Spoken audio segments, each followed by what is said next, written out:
Hello, everyone. Welcome to the next edition of The Thing with me and Idylia. Say hello, Idylia. Hello, I'm Idylia, with a much better mic. We are talking about Neon Genesis Evangelion. I still don't know how I'm gonna split these videos. I edited episode 1, haven't done episode 2. I might do it like 2 episodes at a time for the release, and I don't know what the schedule will be or anything. I want to record a number of these before I start releasing them or anything. We are talking about episode 3. What did you think, Idylia? I don't know, I was kind of skeptical at first, because this is one of those episodes that I didn't really remember very well. And I don't really like the way that it's structured that much, but I like a lot of the content in this episode, if that's weird. Yeah. So it's kind of contentious for me. It's interesting you say that, because this is one of the episodes I remember best, mostly though because of the scene where Shinji screams like fucking bloody murder and stabs the enemy robot, which to me has always been just iconic.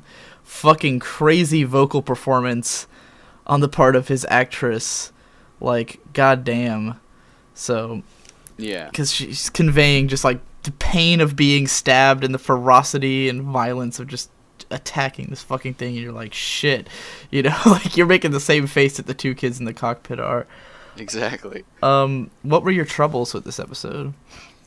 I just think the way that they structured it in terms of like the tension and the pacing and stuff, which are things that I talk about a lot when I talk about anything, because it's just the first thing that I think of, right, is more of a slow burn than they've done in the previous episodes. I think that's because the previous episodes were more supposed to be, like an introduction to this series, right, and it was supposed to be, fast and exciting, but also have those moments of, like what Evangelion does. So it's not to say that I don't like slow burns. I don't think that it's not. I mean, they do it better in other places, but I can't really exactly put a pin on why I don't like this. It's sort of like you can kind of recognize that this is going to be a formula. Like, you can tell that if the show is going to have a formula, this is going to be it. It's going to be because it sort of introduces a problem at the start of the episode very clearly. Like, this is what Shinji's hang-up is in this episode. And then there's an angel fight, and it's like, and then it's dealt with sort of, and you get this very big sense of like, this is an episodic thing. Like, it feels, I don't know that it feels conclusive, because Shinji doesn't really progress at all in his relationship, but you definitely have the sense of like, the episode is about one thing. It's even like, I think the episode's called Hedgehog's Dilemma, and they talk about the Hedgehog's Dilemma in the episode, which is interesting because up till now there was a lot of the sort of show don't tell characterization, and this episode is a little bit more telling, like straight up just, oh, Shinji is like this. And I don't mind that. I have always been someone who thinks that the show don't tell rule, while important because it is often more interesting, should never be considered all-encompassing. Like, you don't always have to do it that way, because when you write dialogue, characters are going to talk like people, and people talk about each other. We describe each other. We center conversations on each other, and it might be a little bit out of the blue that they were just having a conversation about Shinji, but just to like exposit what they think about him. But I don't know, I thought it was fine, and I thought it was funny. They don't translate this quite properly, but when Ritsuko first calls what's her name, Misato, Ritsuko calls her, she says the word kareshi, which typically means boyfriend. So she's kind of saying like, how's your boyfriend doing? And that's why she's like, him? Oh, Shinji, because she's like, boyfriend, right? Oh, him, So there's a little bit of that like playful teasing between them again that I thought was lost in translation a little. Yeah, I didn't actually get that. I just which those two are so much, they make great, like, they're simultaneously opposites but friends, but you still get the sense that there's a good reason they're friends. They don't just feel like they have good chemistry together, is what I'm saying. Exactly. And it's hard to write characters that are foils with naturally flowing dialogue like they have, which is good, because you kind of get the feeling that when Ritsuko is talking to Katsuragi, that she's kind of like channeling her inner Katsuragi to like appeal to her in some way, and a little bit vice versa. That's how I've always felt that their dynamic is, that they kind of just like over the years taught each other how to be like each other a little bit, which is actually kind of how friendships work, in my opinion. Definitely. I would easily say that because I have a lot of friends and they're all very different, and I definitely act very differently talking to any of my friends, so I totally get that, and that's an interesting observation. I never really have picked up on that before. Then again, it's been fucking 6 years since I watched the show, but nonetheless, I probably wouldn't have picked up on that. I did want to talk a little bit about the show versus tell thing that you brought up, because being somebody who likes writing, show versus tell is like the first thing you tell anybody, basically. And I've come to sort of think that it's not like a law. Show versus tell is definitely not a law, like you said, but the times where like telling is better than showing is usually most done because pacing is fast and you don't have time to, create these long elaborate scenes to tell you why a character is doing a certain thing, or give context or backstory or anything like that. Like in the middle of a fight scene, like you'd never just stop and in other animes, you in the middle of a fight, never stop. Yeah, exactly. But when you're watching Naruto or something, then that's the entire reason I can't watch shonen action shows. Is I can't handle expose. Like, it doesn't bother me that they expose things, but why is it in the middle of the fight? Yeah, that's exactly the example I was going to use, as Naruto, because that was like the first anime I ever watched. But yeah, and it's weird because I mentioned earlier that I think that this episode is a lot deliberately slower paced. Yeah. Which I didn't necessarily think that they were like telling to a fault. Right. But they could have used to go into the Hedgehog's Dilemma a little bit more, but I understand why they didn't, because they obviously have plans to go more into the Hedgehog's Dilemma as this gets. Definitely, yeah. I mean, it is a little redundant, I guess, because we get it. We didn't really need them to set it up for us to get that Shinji is a loner and doesn't talk to anyone, we kind of see, like, she tells us Shinji's situation, and then we see it unfold. So there is somewhat of a redundancy. I almost feel like part of this was just, like, the writer having this idea of the Hedgehog's Dilemma and just wanting it in the script, Yeah. Which is kind of bad in a way. It's kind of that symptom that a lot of stories fall into, where they're so excited to tell you this thing they learned in psychology class today that they have to explain it to you before showing you how it affects the story, so could be a little bit of that, but I don't know. I also don't know if the Hedgehog's Dilemma is even actually a psychological, like, a real thing. I remember. Yeah, that's a good point. I remember finding it super interesting when I was a kid, but then I was like, as I've studied psychology a little bit over the years, I've never seen it brought up anywhere. So I feel like it's either something invented for this show, or something like maybe unique to Japan, or just not a legitimate psychological thing. Because I mean, what would we call that? We just call that social anxiety. Like that would be the actual psychological name for it. Which is why it's a little weird that Ritsuko would come, like, have this parable, and she's like a doctor. You'd think she'd know the actual. Oh yes, that is called social phobia, or he has a developmental issue.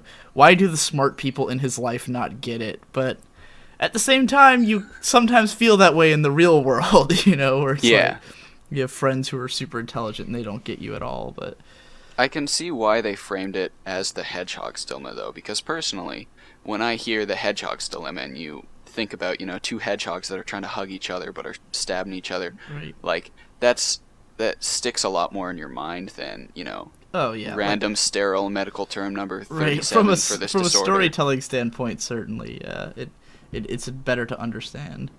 And maybe she was dumbing it down for Misato. That's a good point. Something that she'd understand better. Ironically, though, this episode is called The Hedgehog's Dilemma, but, like, the first thing that happens to him is that he gets hurt when, like, by somebody who doesn't understand him, Yeah. Toji kind of, like, kicks his ass, and he doesn't even really get why Shinji is doing what he's doing, understand anything like it. So it's kind of gives the impression that, like, Shinji doesn't get it either way. Yeah. Like, he doesn't get the love or if he just gets the pain. Yeah.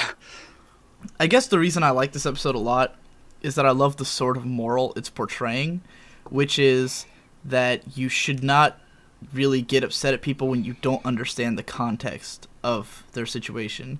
And I might go on a little bit of a tangent here because this is a really big deal for me, because I listen to people talk about people a lot, right? And you probably do too. We all do, right? Because you watch the news or something, and let's say a news story comes on, and it's about some, like, audacious crime or something you hear. And whoever's in the vicinity, whoever's watching the news report, whoever's talking about it at work, if you've ever worked a normal job you've hung out in the break room, you've definitely heard people talk about the news. And they are so quick to just, oh, wow, I can't believe someone would do that. Why would they do that? Blah, blah, blah. But that's when we come to, I think this is what the concept of a paradigm shift is, where when they find out the context, it can completely change the way you think of them. Where it can be like, wow, I can't believe he sucker punched that guy. Like, what a dick. How could he do that? But then you find out that there was, like, this elaborate reason behind it, and it all makes sense. And then you go, oh shit, now I sympathize with the guy. So the best example of this, by the way, there's a French film called Irreversible, that's somewhat infamous for the fact that, like, it's told in reverse. And it starts off with the main character just, like, brutally fucking murdering this guy. Like, hunting him down and beating the shit out of him. And it's disgusting, right? You're just like, oh my god, why is he doing this? This guy's an ass. And as the movie is told backwards, he's doing, like, this revenge plot and, like, killing all these people and shit. And you're just like, what the fuck? This dude, he's just a monster. But then you find out that what had happened before was that his girlfriend had been raped by these people. Like, there's this fucking 10-minute rape scene in this movie. It's like the most disturbing, horrific rape scene put to film. And the people he had been killing all this time were the people who did that to her. And you're just like, God, this is so fucked. And then when it gets back to the beginning of the movie, you see, like, the super happy life this guy had, or the end of the movie, but the beginning of the story, his life with his girlfriend, how she had just found out she was pregnant and stuff, And the reason it's told in reverse that way is because it gets you to think about context. Because in a normal revenge film, you would have already felt for this guy. You would have been on his side. You would have seen his great relationship with his wife. And then when she got raped and everything, you would have been super satisfied when he killed the bad guys. Because you would have been like, oh yeah, he's fucking getting revenge. Right. But because it's told in reverse and you don't have that context, you're just like, what the fuck is happening? This guy's a dick. And then you find out the truth and you're like, oh God. And you don't feel good about anything. In the end, you just feel miserable about everything that's happened. There's no gratification for the violence. So it's all about that paradigm shift, that change in context, and how that, affects the way you look at people. So Toji just sees, oh, fuck, this pilot kid doesn't know what he's doing. My sister got hurt, But as soon as he's in the cockpit, it's like, oh, shit. Like, this is just so far beyond what I thought about it. It turns out once I know the context, it's like this whole different story. So I love that. I love commentating on that. I mean, like I said at the beginning, I really like that moral as well. I like all the content that they have in this. I like what they portray, and I like how they do it. And I think especially the ending is really visceral, and like, you get Shinji screaming at that robot for 30 seconds, and you're just like, oh shit. And you finally like kind of understand what being in the robot does to him. Right. As if you hadn't got it from the last two episodes. Yeah. I mean, there's the emotional and the physical now. That's a great way to just, like, think about the transition there from, like, the show don't tell. Like, we're, throughout the episode, we're getting told things, but then when it comes to, like, actually showing Toji, it's like, Shinji, he doesn't, because he never does explain himself to Toji. He could, like, he says, oh, I didn't choose to pilot the robot, and that just makes Toji go, like, oh, fuck you, like, my sister got hurt, and you're worried about yourself, blah, blah. But then when he actually sees it, it's like, this is totally different. Like, I get it now. It's not just Shinji telling him, oh, I got called out here for no reason, and my daddy doesn't love me. It's like, once he sees it, then he understands. You know my favorite part of this episode, though, like, above and beyond everything else, is that I just really appreciate Kensuke. Like, I feel like Kensuke is a wise motherfucker as a child. Yeah, the guy with the kid with the glasses. Yeah. The fact that he makes fun of Toji, yeah. And he just, like, lays it down like it is throughout the episode to Toji, and he reels him back in. Yeah, definitely. I mean, who do you know that could... Actually, I was going to say, who do you know that would do that? But then I thought about it, and it's me. Like, I do that to my friends when I get mad at them. Because my friends, some of them are hot-headed. You know, some of them are like that, where they'll just be like, oh my god, fuck that guy, you know, I can't believe him. And I'll just be like, you realize that you're trying to ruin this guy's life. This guy probably has kids at home he's trying to feed. He's trying to, you know, he's like this nice guy who just happened to have a bad day and drove into the wrong lane for 2 seconds, and you're gonna yell at him. You know, I'll guilt my friends that way. So yeah, he's definitely a cool character. I agree, and I think he only gets cooler, like, remembering what comes next and all that other stuff. But I also think it's pertinent to mention that this is kind of like the first episode where it's weird that the angel is not necessarily the source of the conflict. It kind of is, but the context for, like, why it's so hard on Shinji, it doesn't come from the angel. Like, the angel's just this weird thing, and everything else comes from his life. That might be part of why the angel designs are so... Because the angel designs are kind of infamous in this show, because most of them are just really stupid looking. Like, they're not really memorable, they don't stand out as villains or anything, because most of them aren't that... You know, they're not important. Like, this angel was not...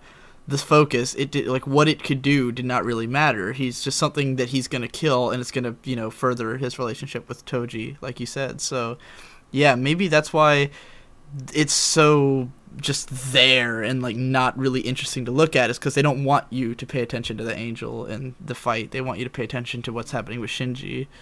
That's a good point, and I kind of actually, to, like, take back what I just said a minute ago, which is already horrible. I said that this is the first episode that does that, but thinking back to the first episode, it's kind of the same way, which I think is kind of what sets Eva apart from other mecha animes, is that it's not about these two giant nations in conflict with each other necessarily. It's about, like, the interpersonal relationships really more than anything else. It's not really about... The conflict itself is just a backdrop for character development. And again, this is something that a lot of people aren't going to know going into it, and they're going to be like, why are the fights, like, 2 seconds long and boring? But at the same time, it leads to, like... Because, you know, in the first episode, or the second episode, rather, when Eva fights Ramiel, it's pretty badass. Like, it's a great mecha action scene.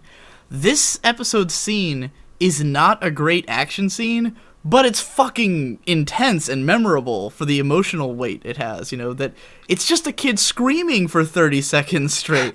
And, like, that's all it really is. He screams, he stabs the angel. It kind of is, like, it's almost shitty, because the angel just stands there, like, with a knife in its gut, like, just fucking dying for the last 10 seconds. But you still remember it, because it's so intense. And the screaming is so visceral, and the looks on the kids' faces when they're just like, oh my god, you know? Yeah. Misato, who's like, you know, he disobeyed orders, but what can she even say at this point? Yeah. You know? So, to talk a little bit about symbolism in this, because I thought it was funny. Did you notice anything sexual about the angel? About this angel? Yes. Not really, except that it had tentacle hands, which is already kind of an extrapolation of sexuality. Right. It kind of looks like a giant dick. Oh. Just a bit. Looks like a giant penis. Because it has, like, the head, and it's kind of bulbous, and it's got tentacles that come out of it, and it's a giant dick. And the reason I came to that conclusion is because it appears right after Misato says, like, it's like she says, like, it doesn't care about our feelings, it just, you know, shows up whatever it wants. And she says, that's the kind of guy us girls hate the most. And then it shows up, and it's a giant penis. And I'm like, this is like a giant rape metaphor. Like, you know, he's showing up when unwanted, just being a big dick and, you know, trying to fuck them. And Misato's like, that's the kind of guy we hate the most. I was like, wow, that's the most blatant sexual metaphor so far by a long shot. And, you know, and it kind of, you know, just it's a giant rape monster, and it tries to rape Shinji, and it cuts his umbilical cord, which is another kind of symbolism, because I've always loved that they call the, if you're plugged into the base, it's called the umbilical cord for obvious reasons. It serves the same function. But then there's the sort of metaphorical, it cuts his umbilical cord, and then Shinji goes and does his own thing. Like, he was just directly following orders, aim the thing, shoot, aim the thing, shoot. They send up the new gun. He's like, I'm going to pick up the new gun. I'm going to aim the thing, shoot. Then they cut the umbilical cord, and then he goes off on his own and does his own thing. So it's sort of like Shinji was born in combat at that moment. Because if you think about it, he didn't fight in the first 2 episodes. Eva fought on its own. It went berserk. Shinji did jack shit. He starts off the battle, just point the gun and shoot. His umbilical cord gets cut, and then he's born in battle and attacks on his own. He has now developed his own fighting instinct. So yeah, fun little metaphor going on there. That's a really cool deconstruction of what that is. I hadn't really thought about that. Yeah, I got stuck on this umbilical thing, and I was like, oh, he's growing up, or at least being born. Alrighty. I don't really have anything else to say about this personally. So. I've got a couple more notes here. So the one thing, the hedgehog's dilemma.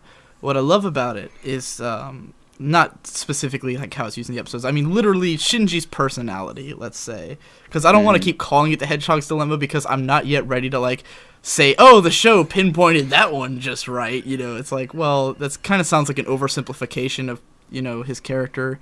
So, but in any case, in this episode, Shinji Ikari, he's such a blank slate, just like you said in the last podcast, a follower. He follows what people tell him or what they say to do. And in the classroom scene, by the way, third impact happened in the far off year of 2000, and everyone in class has an instant messenger that looks like it was from the 80s, and that shit cracks me up. Yeah. But I think you meant second impact though. Oh yeah, the second impact. It happened in the 2000 AD. Like, why would you set it like 5 years after when you're writing the show? But anyway, they send the email, and he's like, yes, I pilot the giant robot. And then immediately, everyone in class is super interested in him, right? Yeah. And if Shinji was a social animal, he could have capitalized on that and been friends with everyone. Everyone loved him in that moment. But all he does is shy away. He gives these like minute answers. He doesn't talk to anyone. He doesn't give out his phone number. He doesn't interact. The only person who interacts with him is the guy who beats the shit out of him. And when you look at later on, he's in the mecha, and he's like, why am I about to go out here and fight? Even though my dad is gone, even though I got beat up. Those are the only 2 things he mentions. Never mind that everyone in class thought he was amazing. Never mind that everyone wanted to be his friend. All he thinks about is, and I got beat up. It just kind of shows how he just highlights the negatives. It doesn't even register with him that he really was in a great position. Like, the robot could have made him a celebrity with lots of friends, and he could have been great.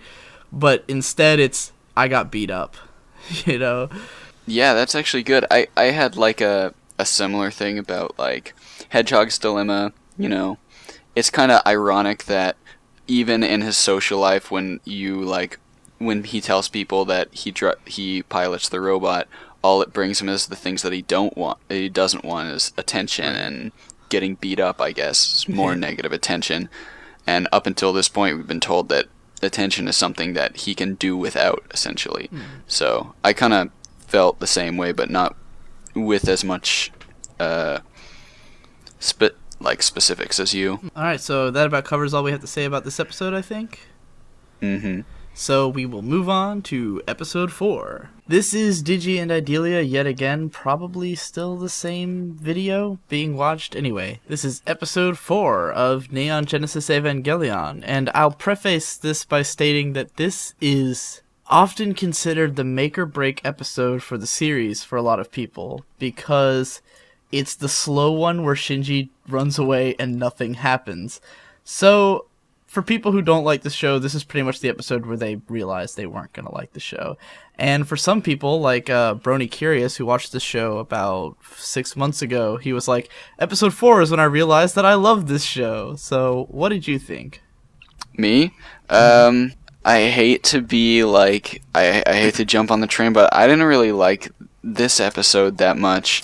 I feel like I almost gave, like, undue criticism to the last one because, like, a lot of the issues that I had initially and I didn't really know how to express with that one were sort of issues in this one as well, but without all the content that I liked. But there was some good stuff, like, and I appreciate something when it does something so radically different to make a point, which is what I think that this episode is doing, is completely throwing away typical, like, structure of anime and almost stories in general to, like, give us this slice of life almost taste of what Shinji's feelings are.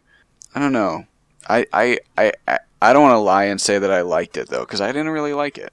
I guess I can relate because, there's lots of things I found interesting about it, and I like the pacing a lot. I like that sort of slow burn, that, like, sit there and feel this sort of emotional core to it, but at the same time, I don't know that it did enough in the episode to warrant that, Like, right. Did we need to have Shinji run away twice to learn the lesson? And it did sort of feel like it was a little bit padded out. Maybe we didn't need him to wander the entire countryside for the entire episode. But, again, I don't dislike it. I just, I acknowledge that it's not necessarily so great. The whole episode is all meaningful, Right. It's not necessarily that. But it is an interesting technique, and I don't hate it.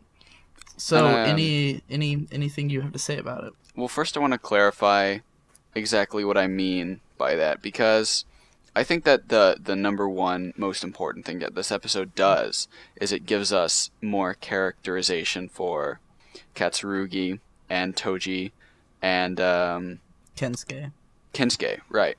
I actually feel like the stuff that we get from Shinji is a little bit redundant in the scope of the last episode, which is the reason that I don't really like this one that much, is because I feel that the majority of it was focused on Shinji, and if they wanted to characterize those other characters, they could have done it with Shinji either learning something new or, like, doing something new.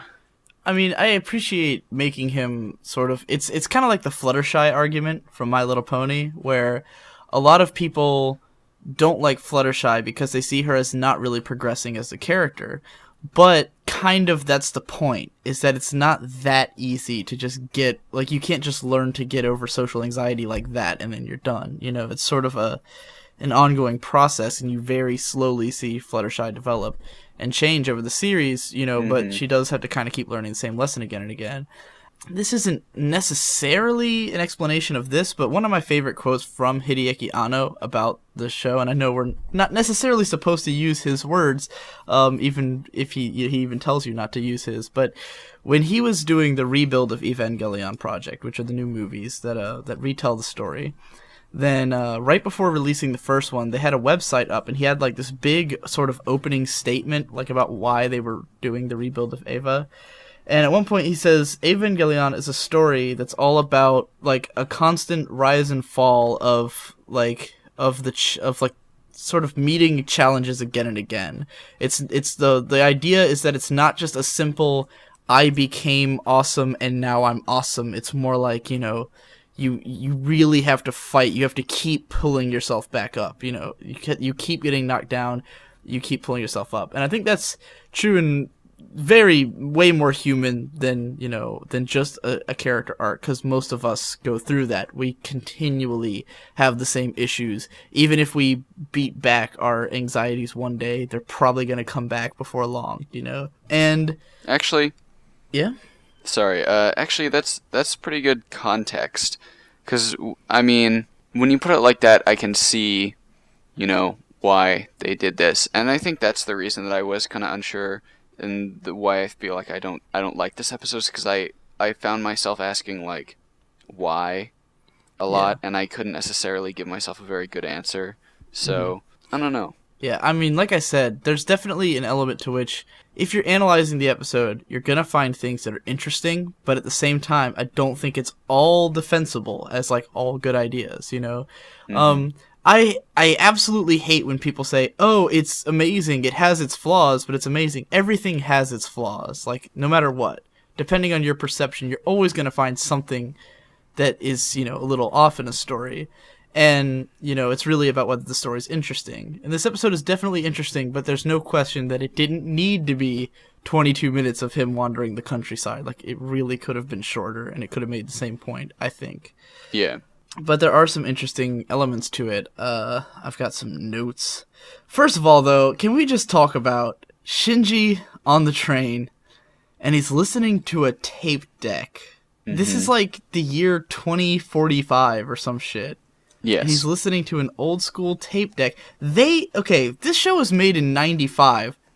Didn't they have Walkmans, like CD players? So he's using a tape. I was like, is he a hipster? I couldn't help but notice it sounded like really bad 80s new wave music. Right. So I don't know what was up with that. Maybe he's just, into the retro scene or something. You know what I always thought from when I watched this episode is that, and this is just, I don't know if this is something that has actually been confirmed or anything like that, but I've always seen the tape deck as something unexplained from his past life, because all we know he starts essentially the journey with the tape deck, and all we know is that his dad is this enigmatic figure that he doesn't have a connection with, and at this point we don't even know anything about his mom. And so when the first time I watched the Eva rebuilds, I connected the tape deck to his dad for some reason in my mind. They never explained it or anything like that, but I got the feeling that, like, maybe the tape deck was given to him by one of his parents, and the reason he keeps listening to that same track is because, like, he feels like that's the one thing that he has from them. It's a great headcanon, for sure, like, to actually put some significance to it, because it could very well... His parents are from, they've been around since before the second impact, so and there's definitely reason to think they would have it. I'm going to watch out in the episodes later on when they do, the like flashbacks to the college days of the parents basically and Katsurugi. I'm going to watch, because if that tape deck ever appears anywhere, like on a desk or anything, I'm just exactly. I'm going to be like, it's confirmed. I don't care. Did you notice that the movie Shinji's watching is about the second impact? I did notice that, but I cared a little bit more about what he was watching. You know what I'm saying? The makeout scene in front of him. Yeah. I think it's kind of a good symbolism of his character, is like he's wrapped up in this like big, like exciting conflict, and all he cares about is watching these two people have like a meaningful connection that still eludes him. Definitely. It was a very symbolic moment. I kind of felt there's definitely that pang of jealousy thing, and this was a very real moment. And I don't mean for me, because I personally never notice anyone doing anything around me, but I see all the time on like Tumblr and shit where people who have social anxiety will talk about how much it pisses them off when they see other people having fun in public. Like when you see happy couples and it just like makes you wish you had that kind of thing. I got the sense that's what this was.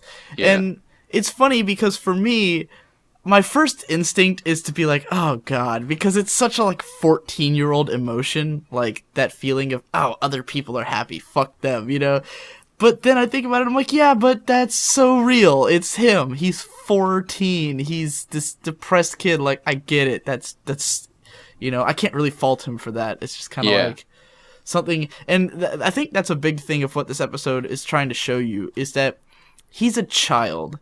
And this is something that it touched on in episode 1, but it's really trying to bring that back where, like, when Misato grills him, he's an ass about it.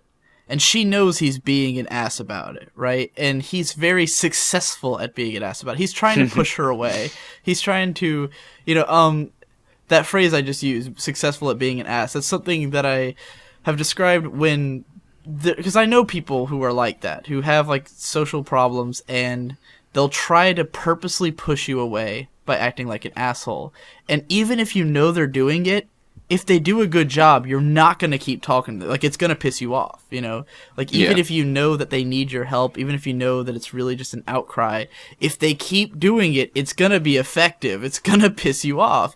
And I feel like, you know, he just kind of got to Misato that way, where she was so sick of his shit that she's like, I can't, I just want to smack you. But then she kind of stands back and realizes, you know what? But he's a kid and he really doesn't know how to communicate. You know, like, she really gets that. She's like, that's the only way he knows how to talk. And so she's like, I got to go try this again, you know? Yeah. But the lucky thing is that he actually, you know, recognizes, oh, hey, I have established meaningful connections here. Like, these two guys actually care about me. And the best moment in the episode, and it's so understated. That's the funny thing about the show, is that it can be so blatant sometimes and then do something like really subtle that's awesome. Yeah. And in this case, it's the scene where he punches, what's his fucking name? Toji. The scene where he punches Toji in the face. Because the idea of the hedgehog's dilemma is that when you pull someone closer, you're going to hurt them more. Yeah. But what Toji shows him is, you can hurt me and we'll still be friends. And that's what Shinji has to learn, because he's scared that if he hurts people, they're not going to like him anymore. I think that's what it is more than anything, is that it's not that he's scared of himself getting hurt. He's scared of him hurting other people. And Toji shows him, you can hurt me all you want. I'm going to stay with you, you know? Right. You can punch me in the face and we're going to be best pals, you know? And you get that when they smile at him after he punches him. And Toji tells him, you know, I'm with you. I'm by your side. And Shinji's like, holy fuck, it's like world-shattering for him. Yeah. And that's when he's the one who calls out, I'm the one who should be getting punched. I'm the one who's an asshole. I'm the one who's, you know, inauthentic. Right. Which kind of shows, like, which kind of reaffirms the point, like, he's okay with demeaning himself as long as nobody else is caught in the crossfire. I think I might have mentioned this in one of the other podcasts, but maybe not. I mentioned it at some point in the last few days to someone, but I think the most dangerous kind of way a person can be is thinking that they suck. Because if someone thinks that they suck, then they don't care what you think about them. And as a result, they won't try to be better, you know? Like, if I say, oh, I'm just a piece of shit, nothing I do matters, and then someone else, like, wants to be friends with me or something, but I can hurt them and, you know, be like, oh, well, I was going to lose you anyway, so it doesn't matter. You know, like, that's the kind of danger that comes from self-loathing, is that if you don't care about enough yourself to protect the things that are important to you, then you'll lose things, you know? And I feel like Shinji has that problem, where he hates himself, so he doesn't care what other people think about him or how it affects his relationships when he says these things. And so he's willing to just, you know, be an ass and throw it all away. And even be like a self-cognizant ass, in a way. Because I think the most important word that he said when he was doing that little fit with the nerve personnel, like, grappling onto him and stuff, is that he called himself a jerk. And the whole time, like, I didn't catch that the first time. I didn't really pay that much attention. Mm-hmm. But, like, I don't really think in any sense of the word Shinji is, like, you know, a jerk. Yeah. He's really a good guy when you think about it. Everything he's done has been ultimately great. He's trying to save the world. He's trying to protect people. He's trying to protect Rei. So, yeah, and, like, you remember that line where he says, it seems unrealistic to force everything onto her? Right. And it's like he doesn't even realize that that's exactly what they're doing with him. Yeah, well, I think he kind of did. Right. I think that was part of why he said it that way, is to be like, you know, to like rub it in her face that it's unrealistic to expect this out of them, you know? That's a good interpretation, I guess. The way that I saw it was, I don't know. The way I saw it was like a kind of like he puts everybody else on a pedestal except for himself. Yeah, that's probably also true. Some other notes I have here. Misato at the beginning of the episode, interestingly, doesn't tell, like, she tells Shinji's friends, oh, he's at Nerve, even though she knows that he's run away. Yeah. And I feel like she was trying to, I don't know, not sure what she was doing there. Like, did she just not realize that, you know, feeling the connection to these kids would help him? Maybe she was scared that they were going to drag him back. I really don't know what she was going for there, but she clearly didn't understand what those kids could have meant to Shinji. Well, I think if you think about it, at this point, you can kind of say that probably she knows Shinji the best out of all of them. Right. And she knows Shinji so well that she would know that they don't like Shinji doesn't want those kids to think it's their fault that he's run away. Because if you remember, the last thing that happened was that Toji kicked his ass, and he still hasn't got a chance to apologize. And so... That's a good point. She doesn't know that, though, so I don't know if you can really make that argument that explicitly, but that's kind of the way that I thought about it, was that she was trying to sort of, like, save face for Shinji. Yeah. Could be. It's a weirdly open to interpretation scene. Like, there's really no direct context the show gives you as to why she turned them away, but there's a lot of things you can postulate about it. Yeah. Can we talk about Kensuke? You mentioned in the last episode you thought he was really mature and interesting of a character. Yes. In this episode, I couldn't help but notice, and this is some shit I never would have caught, like, growing up, but I totally get it now, that he very deliberately establishes connections with Shinji. Yeah. Like, mindfully. He's not just...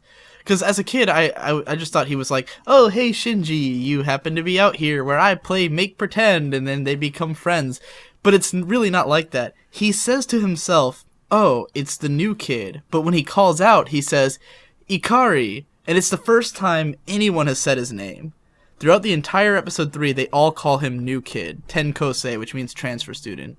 Mm-hmm. And they all keep calling him New Kid, New Kid, New Kid. And then at this scene, he says Ikari, and Shinji turns his head, and then that's when it shows the, like, the mid-episode mark. So, like to highlight that moment.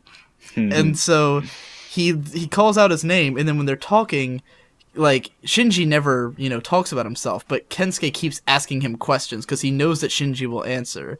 And he tells him things. He says, oh yeah, I don't have a mom either. And then he says, I'm just like you, Shinji. Like, he's really stressing this, we are connected, we are similar, I understand you. And I know he was doing it on purpose. Like, it was not an accident. The word I used specifically last episode, that I still think is true, is wise, because I think this kid is weirdly cognizant of what he can do, and I don't know. I really like his character. Yeah, and I think that while rare, that is I've known some people like that, like some people at his age who can do that, and it's always impressive to me. Like, anytime someone gets how to, like, talk to other people and, like, make them think things, it's such a great power to have, and to use it for good that way is pretty interesting. Oh, absolutely. And, like, a personal story of mine relating to that is kind of like when I was in middle school, I had the problem that a lot of middle school kids have, that I just couldn't make friends who liked the same kind of stuff that I liked, which is weird because all I really did was play video games. And you think middle school kids play a lot of video games, but it's kind of hard for me. And so I ended up making a lot of friends online and not very many in school. And I would always come to these kids who are like 2-3 years older than me at the beginning of the day feeling like shit. And I'd go to bed like with this smile on my face, like there's finally someone out there who can, like talk to me and understand what I'm going through and give me advice that I feel like I can use. Right. And so, I mean, definitely, which I guess might be why I like Kensuke so much, because, I don't know, in a way, like, writer's intuition tells me that you latch onto a character because of their flaws, right, of their vulnerabilities, because you can relate to them. But in some ways, Kensuke is kind of just like the perfect friend character, because we can all relate to having the friend who can say things that makes us right. You don't need flaws for that. Yeah, I don't think it's accurate to say that you connect to characters through their flaws. It's just through things you relate to. Because I often connect to characters mostly through their strengths, Mm-hmm. I often will see a character who I'm like, oh, he's a badass in this specific way, and I'm a badass in that way. Maybe it's because I'm overconfident and, like, I really like myself, but, I will often connect to characters as much through their strengths as their flaws, and that's why I immediately connected to Kensuke so much, because, like, in the last episode where I was like, oh yeah, that's kind of like that thing I do sometimes to my friends, and and with the connections as well, I have done it in the past. I won't say it's something I've been doing lately, because I kind of have too many connections, but definitely there's a sense of, when you see someone who's down in the dumps, you try to throw them a line, like, throw them something like, oh, hey, we can connect, we can relate, this is a thing, we can talk about. And that brings me to my last note that I have, which is that one of the things that interests me about Shinji is, and this is something that only slowly becomes clearer over the series, I think, is that he's not just, like, he's definitely not, like, normal, right? He's not, neurotypical, let's say. He's definitely suffering from some kind of depression. He definitely doesn't get along like most people do. Yeah. But I also think that he's just not like the kind of, let's say, most kids we know, probably, who are 14, who are depressed and reclusive, sit in their room all the time and don't do anything. Shinji has elements of that, but in this episode, he runs away. And he just, like, takes a shitload of transit across country. He sleeps in public areas. He sleeps on, like, benches and stuff. And I kind of feel like it's interesting and kind of ballsy of him, Like, he gets out. He goes on an adventure. He doesn't really think of it. It's not necessarily meaningful, or if it is, it's mostly introspective. But he gets out, and he goes and does things. And it just says to me that he's definitely more out there than we even would give him credit for. Like, he's pretty out there, and he's haunted. There's a scene where he just starts tripping in the middle of the street. Like, he just hears, like, all these sounds, and he basically has, like, a borderline anxiety attack just standing there, and it gives you the sense that, yeah, this kid is deeply disturbed. It's not just, like, 14-year-old typical bitchy drama, which is something that can be underestimated anyway, Right. I tend to make fun of the whole, like, I'm 14 and so disturbed thing because I went through it and because I try to put so much distance between myself now and myself back then, that I think I kind of just make it all out to be, oh, it's so dumb. But the emotions are real at the time. And Shinji definitely is going through a lot of shit. A lot of people will call him whiny or bitchy or, I can't believe he runs away. But it's like, this kid is fucking in pain, He's haunted by something. He's driven to run away across epic stretches of, distance. And that's interesting to me. That's not just what an introvert does. This is something deeper than that. That's a really good, I really like that extrapolation. I don't really know what else to say. But I think it kind of just bleeds through every once in a while with Shinji. Like, you'll see that extra layer of psychosis every once in a blue moon. And I think it comes through whenever they do finally explain, like, where he's been. It's like, because he's, like, living with a guy who I guess he called, like, his teacher or something, just, like, out in, like, a cabin in the middle of nowhere or something like that. Yeah. Like, he definitely is not just some school kid. He's a little bit more out there than that, and I find that kind of interesting. And I think all of that focus on him being weird kind of makes the whole, like, he's starting to make friends and make connections, and, like, the revelation that happens later in the plot where he starts talking about how piloting the Eva has given him everything.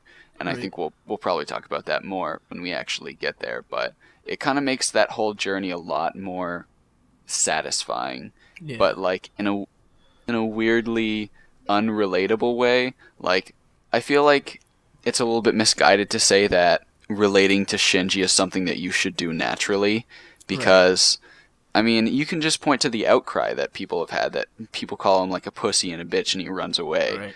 If there's so many people who feel that way about him, obviously there's a lot of people who don't understand where his character is coming from. Mm-hmm. So, I don't know. I do think that, like, relating to Shinji may suggest, because, I mean, I don't want to sit here and be like, I was so weird, but, like, when I was 14, I was pretty fucking out there myself, like, I was at a point of borderline, like, just, like, psychosis, like, all the time, so when I watched the show, I connected to that sort of out there-ness, and I guess because I've known a lot of people who have similar, sort of psychosis to me because of Yeah. the internet and because I can, find other people who are similar. And then I think of it as a little bit more normal than it actually probably is. Like, it's probably a very low percentage of people are like Shinji tier of, like, psychosis at 14, and I got this sense that he's an outlier. He's not just any kid, and I've said that about myself in the past. I've always considered myself to be a bit of an outlier. Like, the way I grew up is not like how other people grew up, and I think Shinji is the same.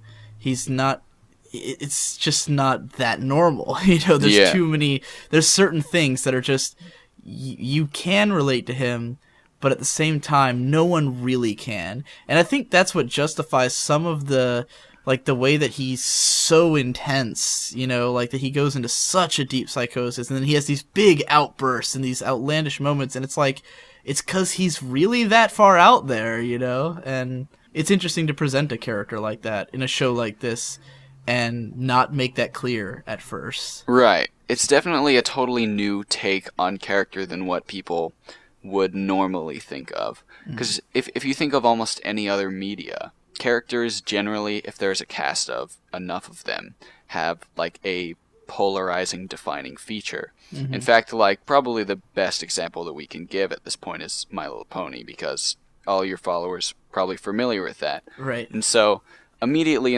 even in the first season, before we get really like, pushing each character into a place where they're really, really not comfortable. You get that idea of there's a certain character trait that defines this person, and that's literally written into the Bible of the show with the elements of harmony. Right. But there's no singular character trait that you can use to define Shinji, or I would say Rei or Asuka, who comes later on, which is fantastic. It's like... Yeah, another interesting point there, Rei has not really been introduced yet at all.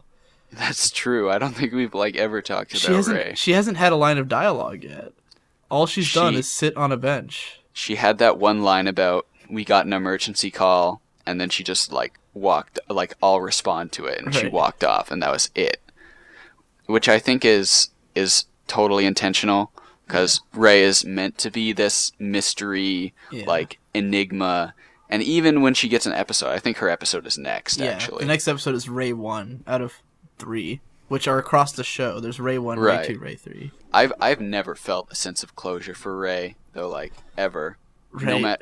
I feel like they could give her every episode, and I still wouldn't understand exactly what. Hopefully, we're going to try to get to the bottom of that throughout this. Because I'll definitely say that the first time I watched the show, I should mention that when I first watched it in 2006, I watched it, was it 2006, 2005? Something like that. I watched it dubbed. And so I watched it the English dub, and I watched it all in one go.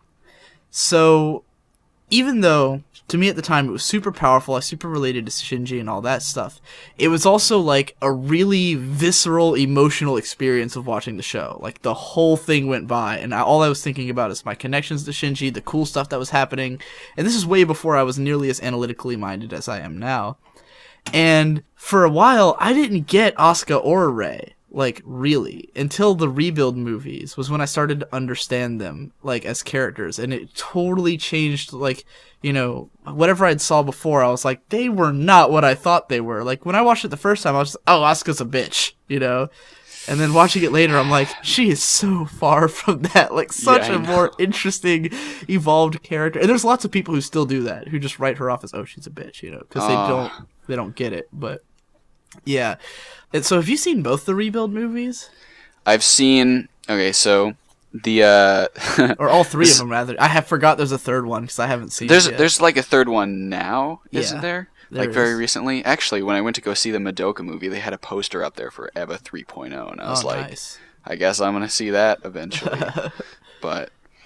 Yeah, I amazingly have not seen it yet, as I keep Before I watched the whole season with my friend in the last 10 weeks, probably a year ago, I watched the first two episodes the first two movies at a LAN party with one of my friends. Everybody else was asleep, but me and him were just watching Eva, basically. Right. And, sitting there and being like, this is so, like, we just completely didn't understand where it was coming from. Like, they all of them had put it on as, like, this mecha, and we're like, alright, we could watch a mecha, I guess, that's cool. And I remember specifically the whole time, I was thinking to myself, like, man, when is Shinji gonna get with Rei? Because it was, like, this like, assumption that I had that there was a main male character and a main female character, but it just was never clicking, and I was so frustrated with Shinji. Like, Shinji, what are you doing? Even That's more so when Asuka came in. I completely didn't really, like, understand the series at that point. I didn't know anything about its history, anything like that. Just some of the people at the LAN party was like, oh, this is such a great mecha, you should totally watch it. And I was like, okay. So, yeah, it's interesting. Like, because I went into those movies, knowing all kinds of shit. And it's funny because I'll probably bring this up more in the next podcast, but in the movies, I really felt like, when I watched the second one, I felt like the whole dynamic that they were going for is that Shinji was establishing a family. And that it's like, Misato is the mother, Gendo is supposed to be the father. They're trying to make him a better father. Because he gets a way bigger role in Rebuild 2 than he does really in the early parts of the show. And that Rei is supposed to be his sister, and Asuka is supposed to be his lover. And this would complete, like, a full family. But it's interesting because in the movie, Asuka assumes that he's in love with Rei, and she basically goes off to, like, she's like, I'm going to go off and die or get out of his life, so that he can be with Rei, because she wants to make him happy. And I was like, but no, he's not supposed to be in love with Rei. He's supposed to want to take care of Rei, but that doesn't mean they're in love. They're a family unit, like... So I wrote this huge analysis of that movie, like, from that perspective at the time, which we'll probably talk... If we might even do the Rebuild movies when, like, at some point, so... Yeah, I'll probably talk about that more then, but I'm interested to watch the show now and see if that dynamic that I assumed connects at all. Because in the movie, I'm not sure it was intentional, or that it will be capitalized on. I still haven't seen the third one. I don't know how Shinji and Rei plays out, but I feel like it probably doesn't. And I know in the show that it's always a complex thing. Yeah. And I'll definitely talk about this more, especially when we get to, like, episode 16 or so, which is, like, the first really trippy one, where he's, like, picturing all three of the women in his life, and it's like, what are they supposed to be to him? Like, is he in love with them? Is he controlled by his libido? Does he just want to fuck them all, And so I'm really interested to look at that aspect as I watch the show. That's a good point. I've always approached it, specifically the dynamic between all the characters as that they're all suffering from, like, the same problems, and I don't want to say the same mental problems, but I got this, like, unshakable feeling when I was watching this series the first time that all of the characters were, like, eerily similar and just expressed the ways that they were dealing with the problems in different ways, and that was what made them different characters. And, like, I spoke in the last two podcasts about how I felt there was parallels between the college kids with Katsurugi and Ritsuko to the Eva pilots now, and I think that's true. I still approach it from that framework, and I think that's the way that I'm going to be looking at it is, what are their similarities and what are their differences, like what are the root causes for these things, because that's really what I wanted to dig into. The first time that I watched it, it was this passive experience, and I didn't try to, like, really understand why the characters were acting in certain ways. Right. So that's kind of what I want to get out of this. I'm glad we're establishing this now, like 4 episodes in, but at least we're establishing it, Yeah. Which it's a good place to do so, because this kind of is launching into, like, the first 4 episodes are just Shinji. It's just about him. And we're about to start looking at Rei, and this is where we're going to get, the character dynamics are going to start opening up. Because Shinji's friends, while important in these episodes, not that important for a lot of the show. So the dynamics between him and Rei and him and the other characters are going to be definitely something to look at. So yeah, I'd say that about wraps up episode 4.